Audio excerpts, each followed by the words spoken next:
Hey everybody, this is Robot here from Vespa Motorsport and ScooterWest.com, the premier dealership for the Vespa scooter, the world famous Vespa scooter here in San Diego, California. So today I'm going to share with you everything I know about the 75th anniversary Primavera. I'll start out with, this is the superior but slower version of the 75th anniversary edition scooter. Yesterday I just reviewed the 300. You can check out that video on the 300, and I unboxed it, showed you what comes in the gift box. We're going to skip the gift box, so you can look at that other video for what comes in the gift box. But it's pretty much the same trim as the 300, but in the Primavera or Sprint style small frame Vespa. This is a 150cc scooter. It's also available in a 50cc fuel injected scooter. Top speeds just shy of 70 miles an hour, just under 110 kilometers an hour. And if you go for the 50cc model, depending on the market, it may be either a 45 kilometer, 30 mile an hour model, or it may be the 50 kilometer or about 42, 45 miles an hour at the very top speed for the 50cc model. So today we're going to review the 150 model. I'm going to show you everything about it. And at the very end of the video, it's a little redundant because the 2021 model year is pretty much identical to the prior model 2020 Vespa Primavera that I've reviewed several times. So start out with the color. It comes in, is what I would say is kind of a yellowish gold champagne color. If you know the color of champagne, it's definitely more on the orange spectrum. This is a little bit more on the green spectrum. And you can see the unique use of the finishes. They have the clear coat on the body of the scooter, and then the horn cover's got the matte clear coat over the exact same color, but it gives it a very contrasting looking color. In certain angles, it looks identical to the gloss finish of the scooter. In other angles, it looks much darker, so it's pretty neat. Moving on to the sticker is not included. This is actually not a sticker. We'll have these available soon. This is a magnet. Of course, if you watch enough of my videos, you are YouTube certified. So on the front fender, just like the 300 version, they have the partial super graphics of 75 on the fender. And depending on how you look at it and the angle you look at it, sometimes it kind of disappears. In other angles, it looks a little darker than the standard yellow metallic finish on the scooter. Moving on to the wheels, they have pretty much the same wheels as you find on the Primavera Sport. So if you buy a Primavera Sport, they have this gunmetal finish inner with a spun aluminum edge of the wheel. And this is the 12-inch wheel, unlike the earlier Primaveras that had the 11-inch front and rear wheels. And this design carries on to the rear wheel as well. And as you can see, all the trim on the scooter, whether it's the mirrors, the switch controls, the leg shield trim, the set of chevrons in the horn grille, they're all in the chrome finish. And it adds for a pretty good contrast, in my opinion, with this special color for the 75th anniversary edition. So just like the GTS Super Tech, the Sprint Sport and the Primavera Sport, they give you the digital instrumentation, and it gives you that pretty sweet looking intro screen, plus several other functions. It's got the Bluetooth connectivity. It's got the 3-position mode switch that allows you to toggle through various settings. Not quite as many settings as you find on the GTS 300 Super Tech or the 75th anniversary. You can't see your average speed in the miles per gallon. There's some settings that you do not see on this instrument clusters. Not quite as feature packed as the instruments on the Electrica or the GTS 300 Super Tech. And moving on down through the glove box and the leg shields, got the standard glove box, opens up and locks. You got the USB outlet right there to charge your phone, so you could drop your phone in there. It does have the Bluetooth connectivity, so you can toggle through your music and make phone calls without having access to your phone. You know, keep it out of your hands. You got the 75th anniversary special edition badge, 1946 to 2021. And moving on to the rear of the scooter, you'll be able to see the super graphics of the 75 on both the left and the right cowl.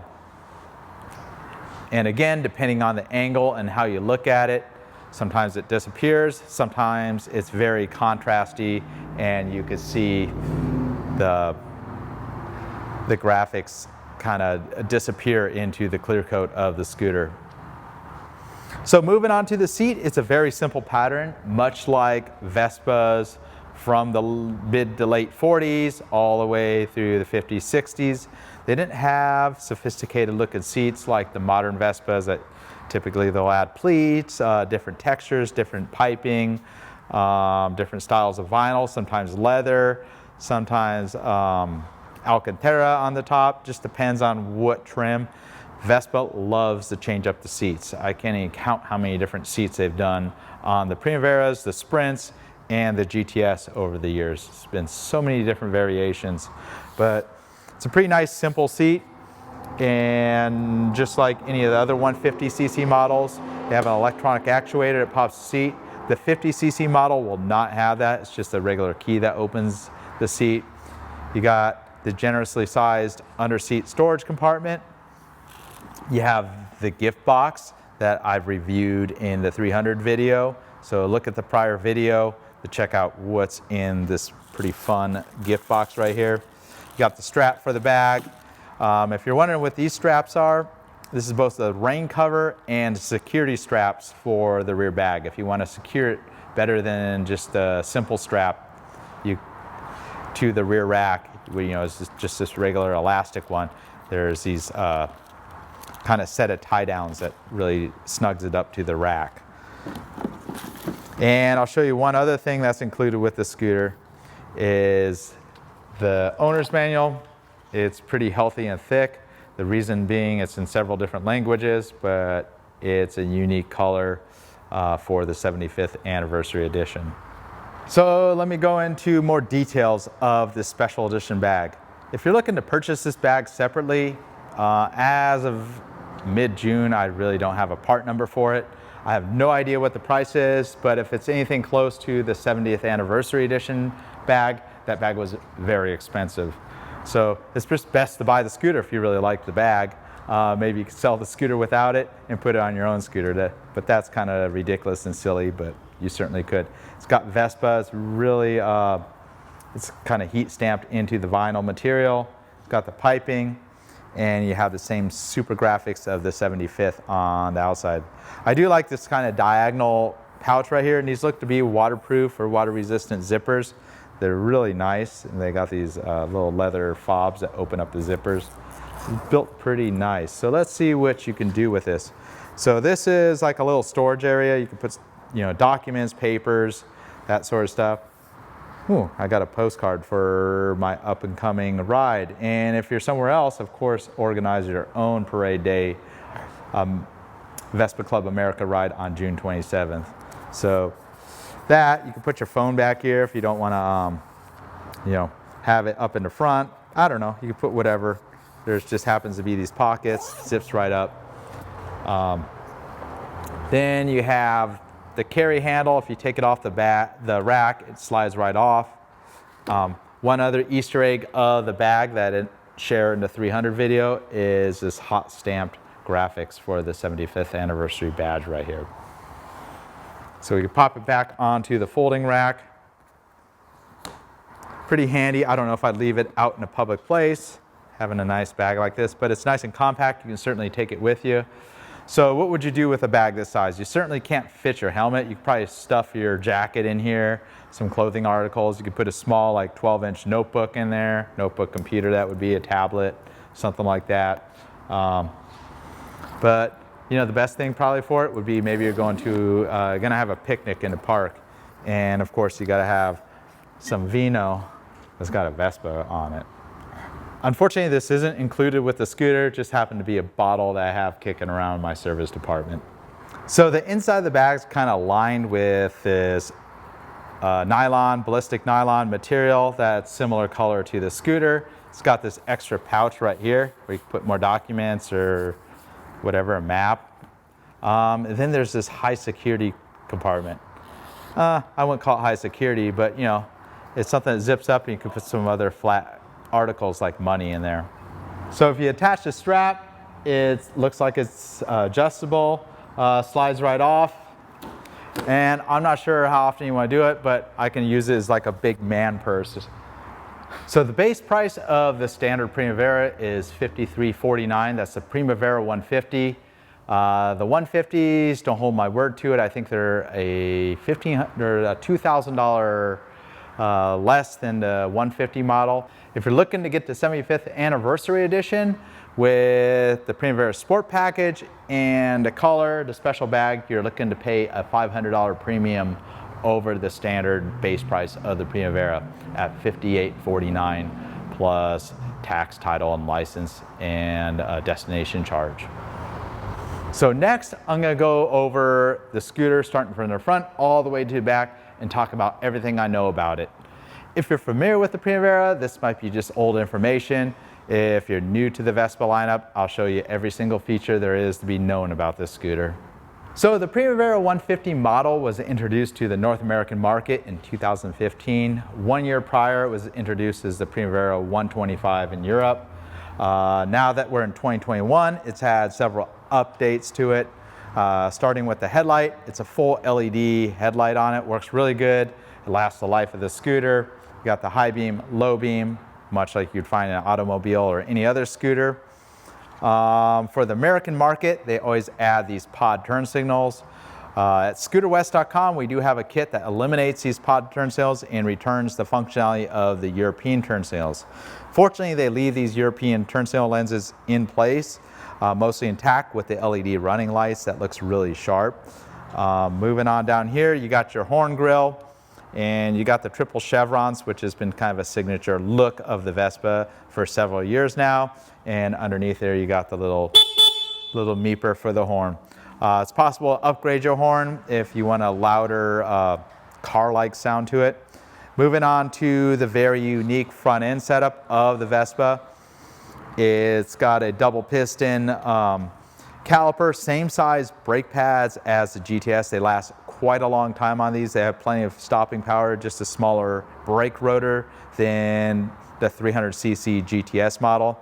You have the same size wheels as the GTS, the 12-inch wheels by 3-inch, and they run a 110/70 12-inch tire that gives you plenty of grip. It's a pretty good feel to it. I like the combination of quickness and stability that a 12-inch tire gives you on this size scooter. Of course, you have scooters like the Liberty or a Honda PCX that have larger size tires, or you can go to something like a genuine Buddy that has a 10-inch tire. Definitely a quicker feel, but they're not as good on the potholes, of course. So the ergonomics are set up very well on the Vespa. I would say for most riders that are going to be over 5'6", you know, it's going to be a very comfortable ride. You got rear brake, which is a mechanical drum brake, lasts quite a long time. I rarely ever service those brake shoes on the rear. They last quite a long time. The front brake is got an ABS system, so essentially prevents it from stopping. That's a full electronic ABS system. So if you do a panic stop, it's going to prevent the front end from skidding. And it's very hard to recover from a front end lockup versus a rear lockup, as long as you're not in a turn where you'd swing the rear end around. But if you do a panic stop, I would recommend giving it all you can give it on the front brake, and it's going to stop very rapidly for you. With this Primavera 75th Anniversary Edition, just like the Primavera and Sprint Sports, got the full LCD instrumentation, you got the basic fuel gauge, outside temperature, your time, Bluetooth connectivity with both your phone and a helmet with Bluetooth speakers in it. You're able to change your music, accept calls, and change various different modes with this 3-function button right here. So the various displays you can get out of the modes, you got your total odometer, you got, of course, your miles per hour, you got 2 different trip odometers that are resettable. The time you've been riding on that trip odometer, trip B, time, maximum speed, average speed, your battery voltage, and the settings. And the settings you're able to pair with your phone. You can change the 4 different looks of the display. The display does adjust based on the ambient light condition.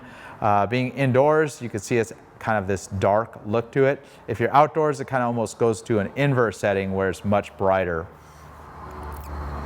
And on the outside, you got your basic, as I like to call them, idiot lights, low oil pressure, turn signal, high beam. There's also an immobilizer light in there that I'll talk about a little later in the video. But moving on to the handlebar controls, you got push to cancel turn signals. You just push to center, it will cancel it. You got a flash mode on your headlight. You got the basic horn. And moving on to the right side, you pull one or the other brake levers while it's up off the, you can have it on the center stand, but if you have a side stand, it's not going to allow you to start. Make sure your engine kill switch is in a run position, and it comes right to life with the simple press of a button. So being a fuel injected motor, there's no sense in touching the gas or anything you got to do to get it started, regardless of the condition. If it's cold out or very hot or different altitudes, the fuel injection system completely adjusts for the riding conditions. Much like modern cars from the last 35 years that have had fuel injection systems, and those typically are the most reliable systems on the scooters. No one wants to go back to a carburetor with a newer scooter.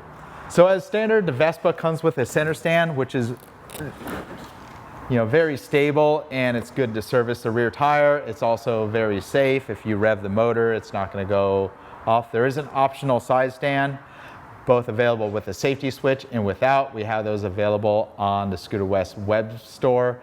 Just search for PR10. You can get the side stand. Just kind of pretend that's there. Just like a bicycle kickstand from your beach cruiser, works the same way. Nice and easy, you tip it over, and the scooter stays up on its own. Moving on to the glove box,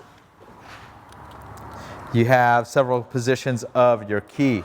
So if you turn your handlebars to the far left, you can turn your key counterclockwise to that 9 o'clock position, and it allows you to lock the handlebars. And if you turn to the 12 o'clock position clockwise, it unlocks the scooter.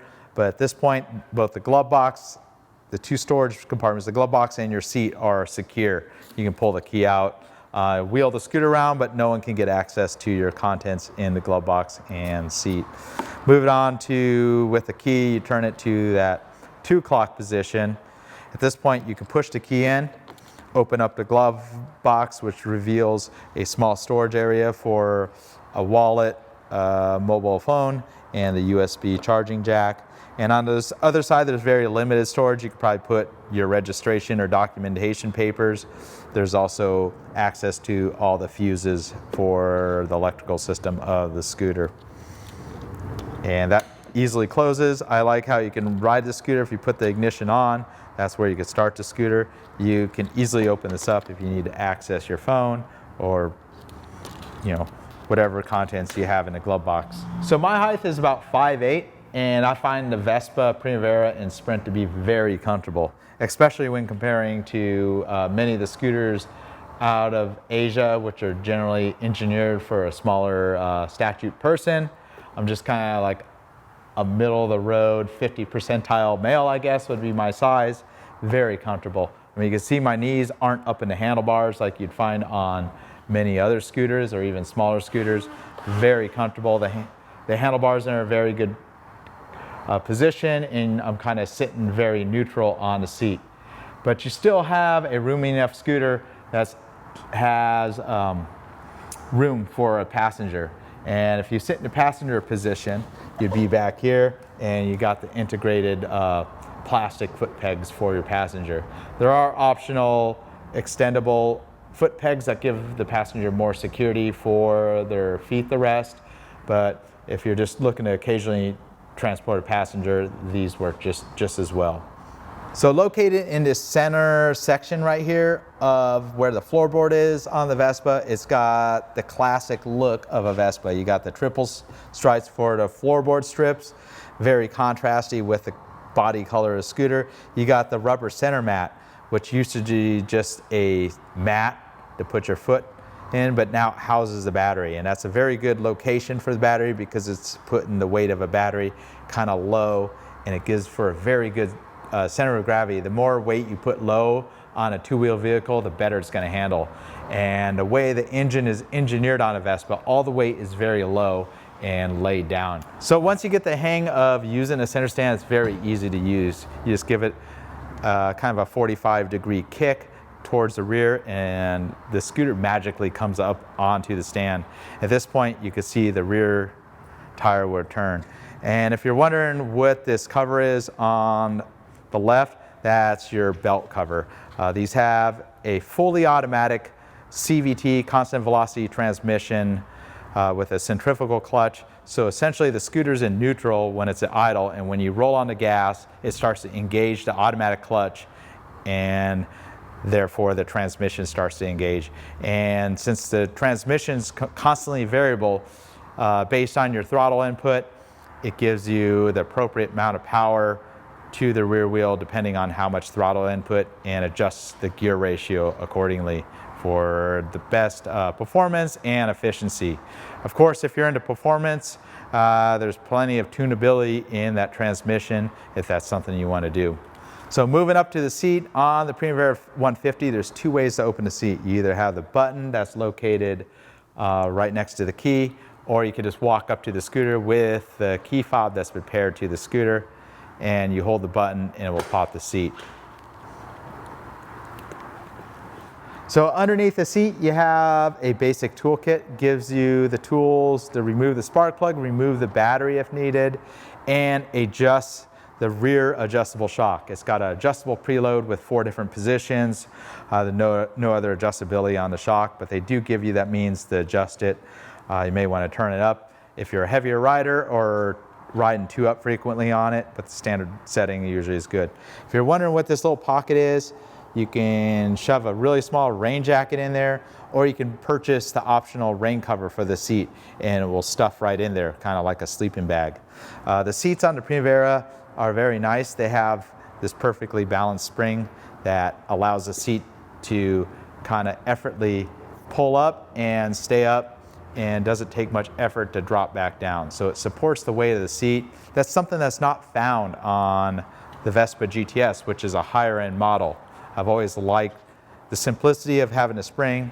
I've seen many scooters that have a hydraulic strut. After 5 years or so, usually that hydraulic strut will wear out, and it's something you would need to replace.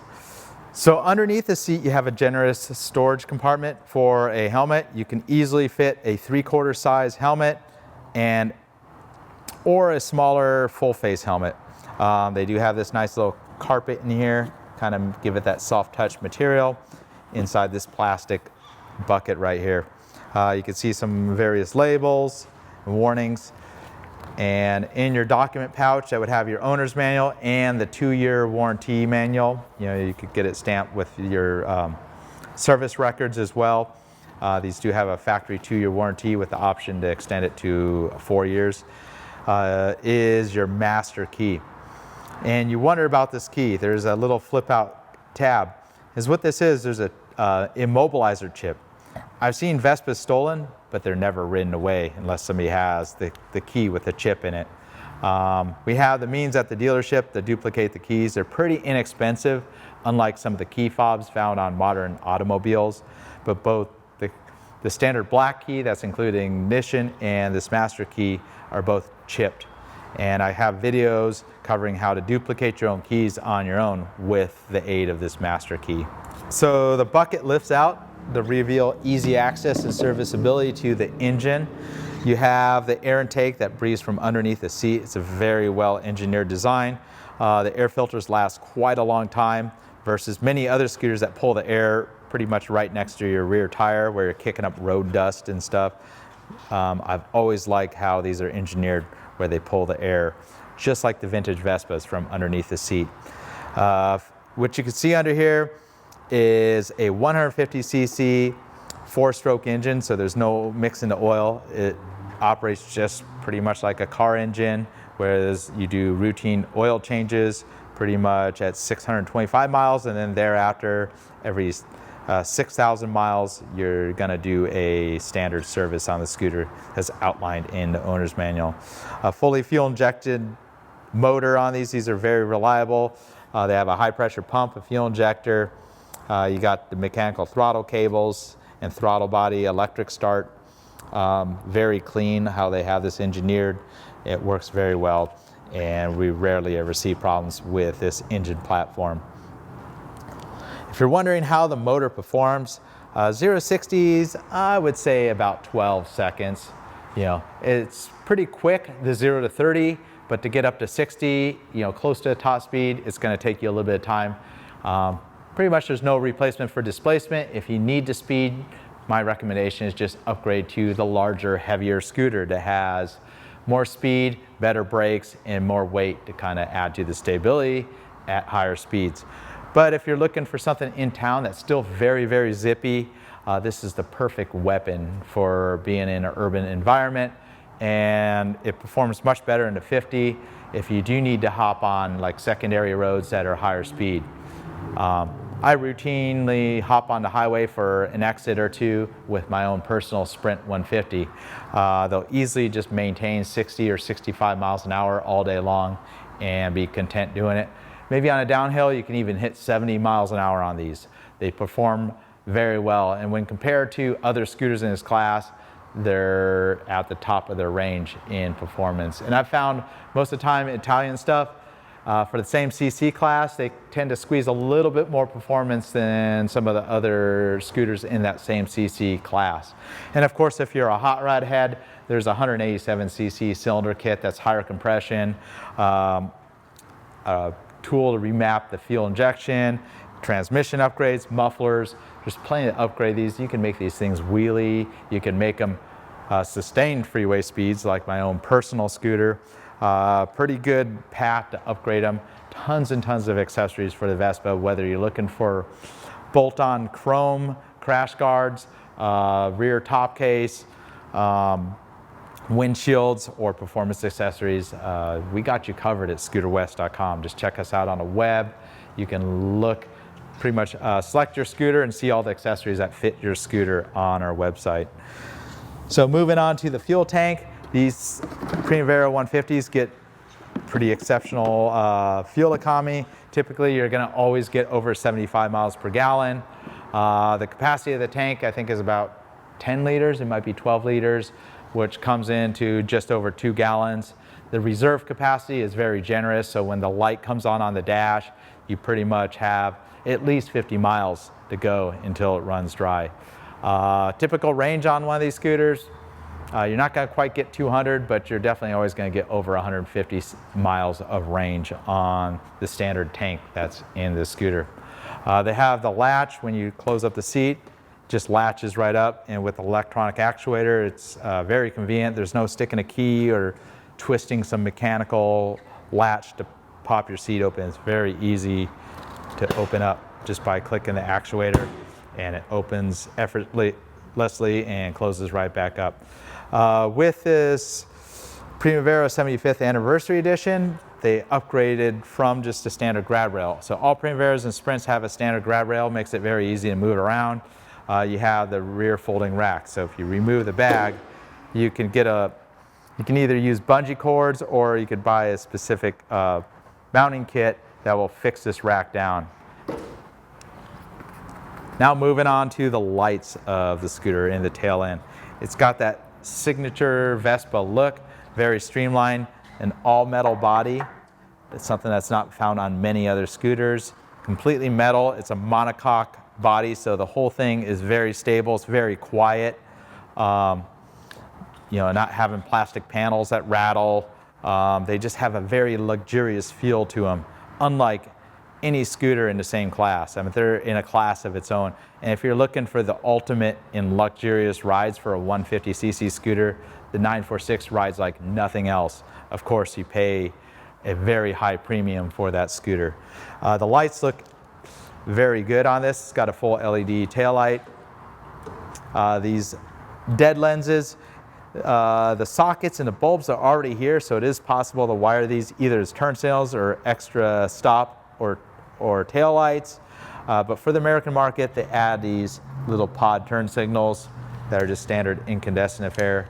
The reason being is the Department of Transportation requirements for the center lines of your turn signals is wider than the set that are built into the body. These are perfectly homologulated as long as they're in amber or clear in Europe, but not for the United States. And then you have your license plate holder. Moving on to the right side, you have your standard exhaust system. It's pretty quiet, but you do get some nice, noise out of it. You got a gas engine there, so not obnoxious by any means. An air-cooled engine, very simple. There's no coolant to keep up with, and then you got your dipstick that checks the oil. So that pretty much sums up everything I can talk about on the Vespa Primavera, and it pretty much carries over to the Vespa Sprint model as well. Hope you found that interesting. If you already know about the Vespas, I'm sure that was all redundant to you. If you're looking for a Vespa, I dare you to check out one of these scooters at a Vespa dealer and compare the quality of a Vespa over many of the other brands of scooters in the same class. You certainly pay a premium for a Vespa, but you get something that has exceptional resale value and I feel is exceptionally good quality. I will admit the maintenance is a little bit more expensive on a Vespa. You do want to maintain them every 6,000 miles, which is quite a long gap when you consider it's a scooter. Most people, the average rider I would say is 2,000 or 3,000 miles a year for this class of scooter. Although I have some exceptions, I have some customers that can put as many as 10,000 or 15,000 miles in 1 year, much like what you do with an automobile that goes at highway speeds. So if you made it to the end, thanks for watching my video. I really love putting these videos together. I'm super passionate about Vespas, as you can see. If you haven't yet subscribed to the channel, I suggest subscribing and go to the Vespa Motorsport channel. You can just type Vespa Motorsport. Guess what? There's over 600 videos all about Vespas on my channel. I mean, you type the word Vespa in Google and my YouTube channel comes up now. I never would expect that. And the only reason that's ever occurred is because I've had so many people that love and view the videos. I'm just fortunate to share my knowledge of the Vespa scooters with everybody, whether you're looking to repair an old one or you're looking to buy a new one. And I love them all. If it says Vespa on it, I love it. Thanks again. Robot here from Vespa Motorsport and ScooterWest.com here in San Diego, California.